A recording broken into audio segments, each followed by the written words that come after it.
오늘 우리에게 주시는 하나님의 말씀 욥기 15장 구약성경 욥기 15장 말씀입니다.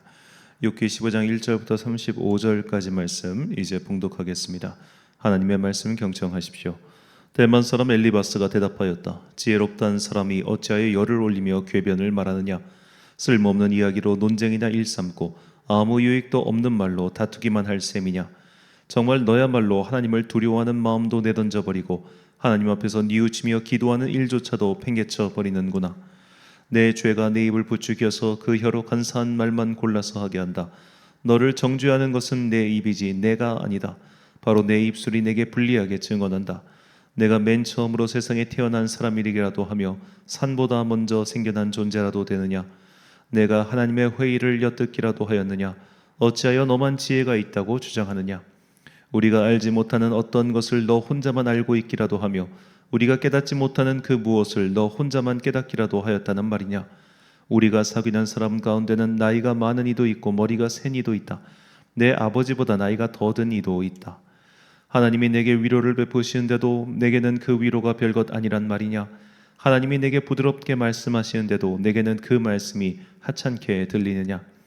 무엇이 너를 그렇게 건방지게 하였으며 그처럼 눈을 부라리게 하였느냐. 어찌하여 너는 하나님께 격한 심정을 털어놓으며 하나님께 함부로 입을 놀려대느냐. 인생이 무엇이기에 깨끗하다고 할 수 있겠으며 여인에게서 태어난 사람이 무엇이기에 의롭다고 할 수 있겠느냐. 바로 그것이다. 하나님은 당신의 천사들마저도 반드시 신뢰할 수 있다고 여기지는 않으신다. 그분 눈에 푸른 하늘도 깨끗하게만 보이지는 않는다. 하물며 구역질 나도록 부패하여 죄를 물마시듯 하는 사람이야 어떠하겠느냐. 내게 가르쳐 줄 것이 있으니 들어보아라. 내게 배운 지혜를 내게 말해주겠다. 이것은 내가 지혜로운 사람들에게서 배운 것이고 지혜로운 사람들도 자기 조상에게서 배운 공개된 지혜다. 그들이 살던 땅은 이방인이 없는 땅이고 거기에서는 아무도 그들을 곁길로 깨어내서 하나님을 떠나게 하지 못하였다. 악한 일만 저지른 자들은 평생 동안 분노 속에서 고통을 받으며 잔인하게 살아온 자들도 죽는 날까지 같은 형벌을 받는다. 들리는 소식이라고는 다 두려운 소식뿐이고 좀 평안해졌는가 하면 갑자기 파괴하는 자가 들이닥치는 것이다. 그런 사람은 어디에선가 칼이 목숨을 노리고 있으므로 흑암에서 벗어나서 도망할 희망마저 가질 수 없다. 날짐승이 그의 죽음을 먹으려고 기다리고 있으니 더 이상 앞날이 없음을 그는 깨닫는다. 재난과 고통이 공격할 준비가 다 된 왕처럼 그를 공포 속에 몰아넣고 칠 것이다. 이것은 모두 그가 하나님께 대항하여 주먹을 휘두르고 전능하신 분을 우습게 여긴 탓이 아니겠느냐. 전능하신 분께 거만하게 달려들고 방패를 앞세우고 그분께 덤빈 탓이다. 비록 얼굴에 기름이 번지르르 흐르고 잘 먹어서 배가 나왔어도 그가 사는 성읍이 곧 폐허가 되고 사는 집도 폐가가 되어서 끝내 돌무더기가 되고 말 것이다. 그는 더 이상 부자가 될 수 없고 재산은 오래가지 못하며 그림자도 곧 사라지고 말 것이다. 어둠이 엄습하면 피하지 못할 것이며 마치 가지가 불에 탄 나무와 같을 것이다. 꽃이 바람에 날려 사라진 나무와 같을 것이다. 그가 헛것을 의지할 만큼 어리석다면 악이 그가 받을 보상이 될 것이다. 그런 사람은 때가 되지도 않아 미리 시들어버릴 것이며 마른 나뭇가지처럼 되어 다시는 움을 틔우지 못할 것이다. 익지도 않은 포도가 마구 떨어지는 포도나무처럼 되고 꽃이 다 떨어져서 열매를 맺지 못하는 올리브나무처럼 될 것이다. 하나님을 두려워하지 않는 무리는 이렇게 메마르고 뇌물로 지은 장막은 불에 탈 것이다. 재난을 잉태하고 죄악만 낳으니 그들의 뱃속에는 거짓만 들어있을 뿐이다. 아멘. 어떻게든 이겨 먹으려고 란 제목으로 하나님의 말씀 선포하겠습니다. 논리학에 보면 인신공격의 오류라는 말이 있습니다. 인신공격의 오류란 토론이나 회의에서 발언자의 말이나 행동 자체가 아닌 그 말을 한 발언자를 비하하는 비형식적인 논리 오류를 뜻합니다. 똑같은 주장이라고 해서 다른 사람이 펼친다면 그 주장의 진위가 변할까요?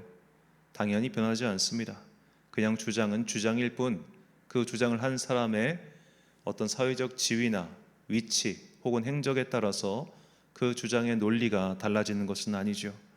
수학을 전공한 사람이든 아니든 1 더하기 1은 2가 되는 것과 마찬가지입니다. 그런데 누가 당신은 수학을 전공한 사람이 아니니 1 더하기 1이 2라고 하는 당신의 주장은 신빙성이 없다라고 논박한다면 적어도 주변 사람들에게는 뭐 그럴 수 있겠다라는 동조는 얻을 수 있을지 몰라도 상대방의 주장을 논파한 것은 아니기 때문에 이것은 논리적 오류라 그렇게 말할 수 있습니다. 하지만 우리는 토론회 장에서 이런 식의 공격을 자주 봅니다. 그래서 이쪽께서 유명한 말이 메시지가 아니라 메시지를 전하는 사람, 즉 메신저를 공격하라 라는 격언이 있을 정도죠. 비슷한 예로 피장파장의 오류를 들 수 있습니다. 너나 나나 똑같으니 너는 날 흠잡을 수 없다는 식으로 상대방의 논점을 흐리는 것이죠.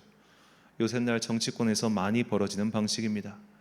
우리 쪽도 문제가 있지만 당신네도 예전에 이런저런 문제가 있지 않았느냐, 그러니 당신들은 우리를 지적할 자격이 없다라는 식으로 논점을 흐리거나 상대방의 공격의 방향을 다른 데로 돌리는 것이죠. 이런 모든 방법은 논리적 토론을 방해하는 전형적인 방식입니다.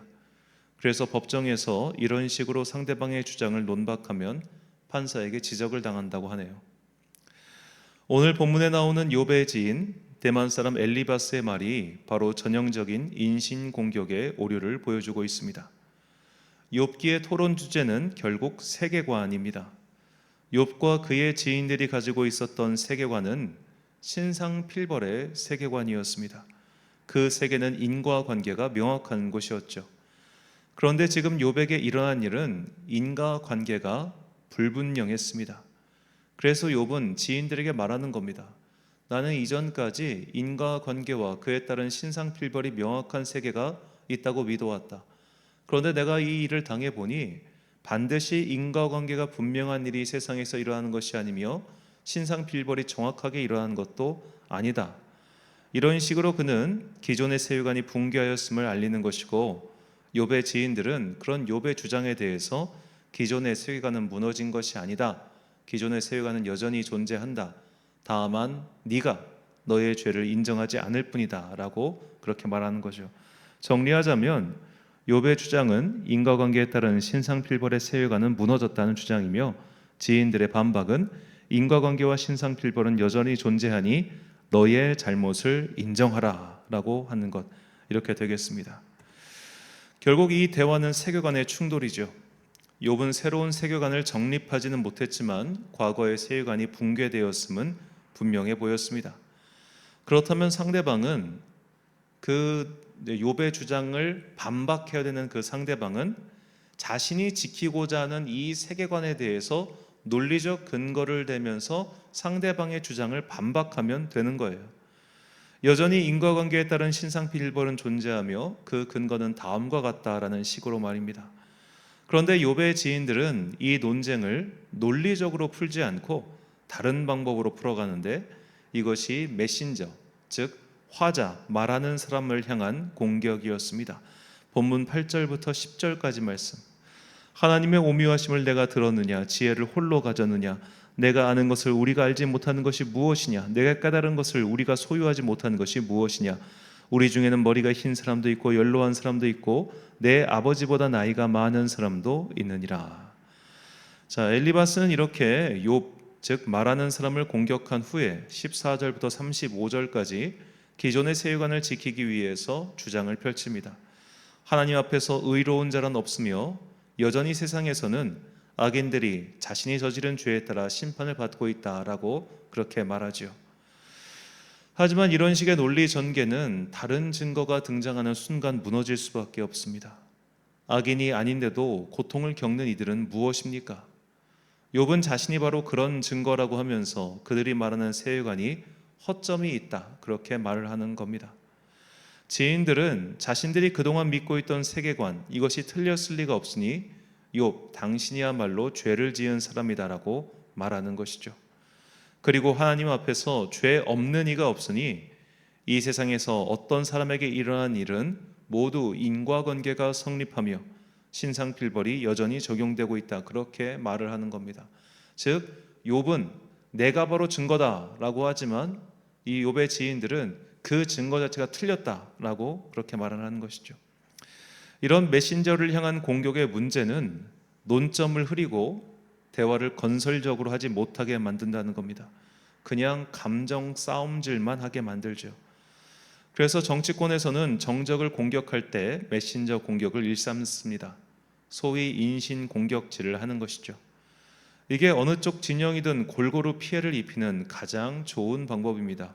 왜냐하면 이런 식의 공방은 결국 양쪽 모두를 진흙탕에 빠뜨리고 건설적인 대화를 하나도 못하게 만들기 때문이죠.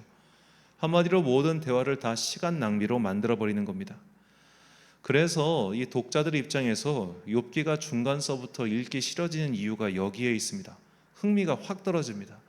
왜냐하면 계속해서 욥의 지인들은 메신저, 즉 욥을 공격하기 때문에 뭔가 논리적인 대화와 논쟁을 통해서 서로의 세계관이 중첩되고 확장되고 변화하는 것이 아니라 그냥 뎁다 그냥 쌈박질만 벌이는 게 되기 때문에 이 독자들의 입장에서는 사실 여기서부터 되게 지루해져요.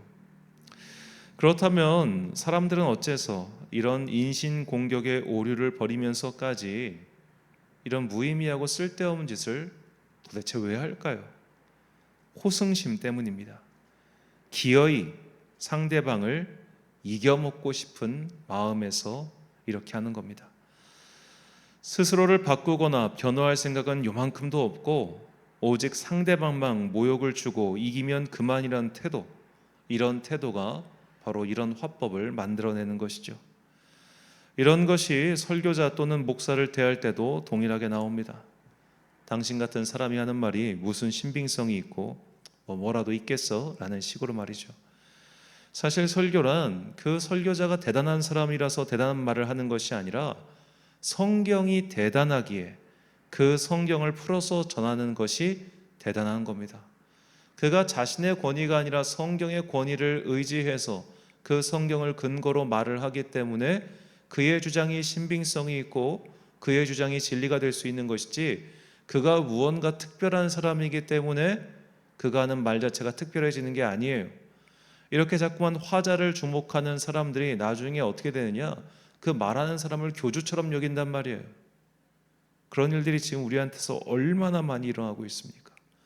그렇다면 반대로 그런 사람들의 말을 논박하고 싶다면, 당신은 과거에 이런 죄를 저질렀기 때문에 당신의 말은 신빙성이 없어, 당신은 과거에 이런 행동을 했기 때문에 당신의 말은 신빙성이 없어, 이렇게 말할 것이 아니라 당신이 지금 하는 말은 내가 볼 때 성경에서 이렇게 말하는 것과 어긋나, 당신이 하는 말은 내 생각에 성경에서 이렇게 말하는 것과 맞지 않아, 이런 식으로 성경을 근거로 해서 상대방의 말을 논박을 해야지, 과거에 그가 벌인 행적이나 그런 것들로 논박을 하기 시작하면 그때부터는 그냥 진흙탕 싸움 되는 거예요. 그래서 과거에는, 그러니까 우리가 되게 신사적이었고 좀 멋있었던 시절이 있었어요. 교회 역사를 보면은 그때는 서로 성경을 두고 논쟁이 벌어졌어요. 그래서 신학이 발전할 수 있었던 겁니다. 그런데 오늘날 벌어지는 교회 내 여러 가지 다툼이나 혹은 그런 것들 보십시오. 신학적 확장이 있습니까? 하나도 없어요. 왜냐하면 그저 이겨먹으려고 하는 마음에 말하는 사람을 공격하기 때문입니다. 지기 싫어하는 사람들, 어떻게든 상대방을 이겨먹으려고 하는 사람들은 억지 논리를 펴가면서 상대방을 인신공격하여 그의 발언 자체를 못 써먹을 것으로 만들어 버립니다.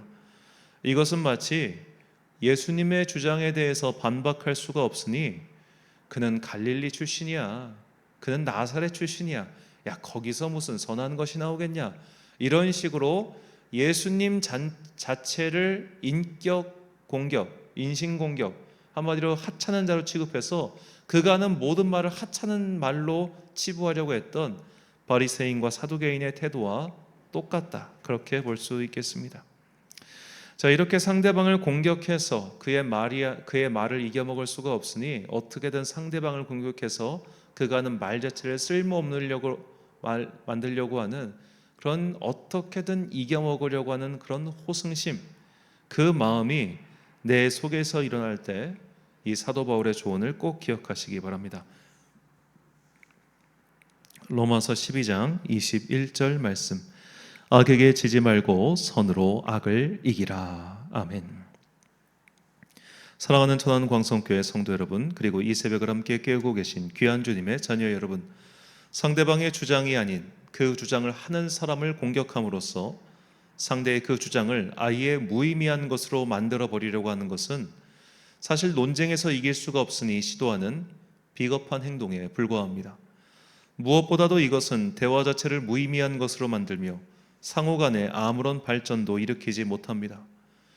어째서 수많은 토론회가 있고 대화의 장이 펼쳐져도 그 갈라선 무리가 하나가 되지 못할고 그렇게 뜻이 하나가 되지 못할까요? 이런 식의 인신공격성 주장을 펼치니 관계에 금이 가고 그렇게 금이 간 지 오래되니 아예 서로 붙을 가능성이 요원해지는 겁니다. 지금 우리나라에서 벌어지고 있는 여러 집단 간의 다툼과 갈등이 과거 조선시대 당파 싸움보다 못하다고 그렇게 말할 수 있을까요? 여러분, 조선시대에도 이렇게 붕당 정치가 시작되기 전에는 예를 들어 퇴계 이황과 기대성 간에 벌어졌던 그 오랜 시간 했던 이기 이원론과 그런 이기 이론론 사이의 그 논쟁과 토론 얼마나 멋있습니까? 서로의 대화를 나누면서 내가 부족한 것은 받아들이고 그리고 상대방의 것은 인정하고 그런 식으로 내가 높아지는 거고 함께 더불어 성장하는 거잖아요. 이것이 논쟁의 아주 중요한 가치와 의의인데 이렇게 계속해서 그냥 말하는 사람을 어떻게든 이겨먹으려고 하는 공격은 상호 간에 아무런 발전과 선순환을 일으키지 못한다는 겁니다. 이런 일은 교회 안에서도 비일비재하게 일어나죠. 그러니까 교회 안에서 이렇게 장로들 간에 서로 원수되는 일들이 얼마나 많습니까? 목사와 장로가 원수가 되는 일이 얼마나 많습니까? 목사의 설교가 마음에 들지 않으면 그가 말하는 것에 대해서 성경을 근거로 삼아 논파하면 그만인 것을 그냥 저 인간은 별로다, 저 인간은 기도도 하지 않는다라는 식으로 인신공격하면 뭐가 도대체 나아지겠습니까? 오늘 본문을 잘 보면 엘리바스도 욥을 그런 식으로 공격해요. 욥 너 기도하냐? 라는 말을 합니다. 이런 인신공격은 어떻게든 상대를 이겨먹으려고만 하는 그야말로 호승심에 휩싸인 자들이 하는 행동입니다. 이런 대화는 결국 관계를 파괴하고 무엇보다도 본인의 성장과 성숙, 확장 등을 방해하죠. 우리 안에 이런 습성, 즉 어떻게 해서라든 말싸움에서 이겨먹으려고 하는 그런 마음이 있다면 선으로 악을 이기라고 하신 이 성경의 말씀을 기억하십시오. 적어도 심지어 논리학에서조차 인신공격이 옳은 일이 아니라는 것쯤은 우리가 다들 알고 있지 않습니까? 자꾸만 억지로라도 상대방을 이기려고 하는 호승심이 내 마음속에 남아있다면 선으로 악을 이기라고 하신 예수님의 승리 방법을 생각해 보십시오. 그리고 그 승리의 방정식을 내 방정식으로 삼을 수 있을 때까지 믿음의 수련을 열심히 하는 그런 여러분과 제가 되시길 예수님의 이름으로 축원합니다. 기도하겠습니다. 사랑과 은혜가 풍성하신 아버지 하나님, 욥의 지인들은 말하는 욥을 공격함으로써 어떻게든 이 말싸움에서 이기고 싶어 했습니다. 그렇기 때문에 이 두 그룹 사이의 대화는 아무런 상호 간의 발전을 일으키지 못했습니다. 주여, 우리 또한 이런 어리석은 대화를 계속하고 있는 것은 아닌지 스스로를 돌아보게 하여 주옵소서. 상대방의 말을 하는 그 사람을 미워하거나 싫어하거나 혹은 그 사람을 공격함으로써 그 사람의 말이 나에게 아무런 영향도 미치지 못하고 나 또한 상대방에게 그런 존재가 됨으로써 나의 말이 그에게 아무런 영향력도 미치지 못하는 서로 전혀 진보는 없이 답보만 하는 이 답답한 상태가 이어지고 있다면 그 실타래가 어디서부터 왔는지를 돌아보게 하시고 오직 선으로 악을 이기라고 하신 예수님의 승리 방법을 기억하고 그 승리의 방법을 나의 방법으로 삼을 때까지 열심히 기도를 이어가는 주의 자녀들 되게 하여 주옵소서. 주님께서는 낮은 자가 높아지고 또 약한 자가 강한 자를 이긴다고 말씀하셨습니다.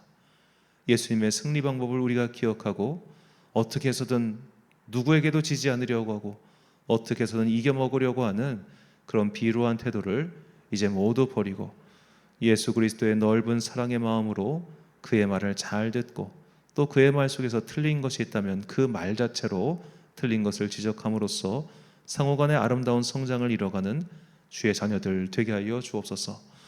오늘 하루도 각자의 삶의 자리에서 열심히 살아가는 당신의 자녀들에게 복과 은혜 내려주시고 이 땅을 살아가는 동안 지치지 아니하도록 주님 그들의 영혼을 붙들어 주옵소서. 오늘 하루도 참 좋으신 우리 주님의 은총과 평강이 모든 성도들과 함께 하시길 간절히 소망하오며 이 모든 말씀 우리 구주 예수 그리스도의 이름으로 기도드립니다. 아멘. 오늘의 기도 제목입니다. 예수님의 승리 방법이 무엇인지 묵상하시고 그 승리 방법을 내 삶에 적용시킬 수 있을 때까지 열심히 기도하십시오. 오늘 주신 기도의 제목 가지고 기도와 묵상의 힘쓰나로 되시길 바랍니다. 기도하겠습니다.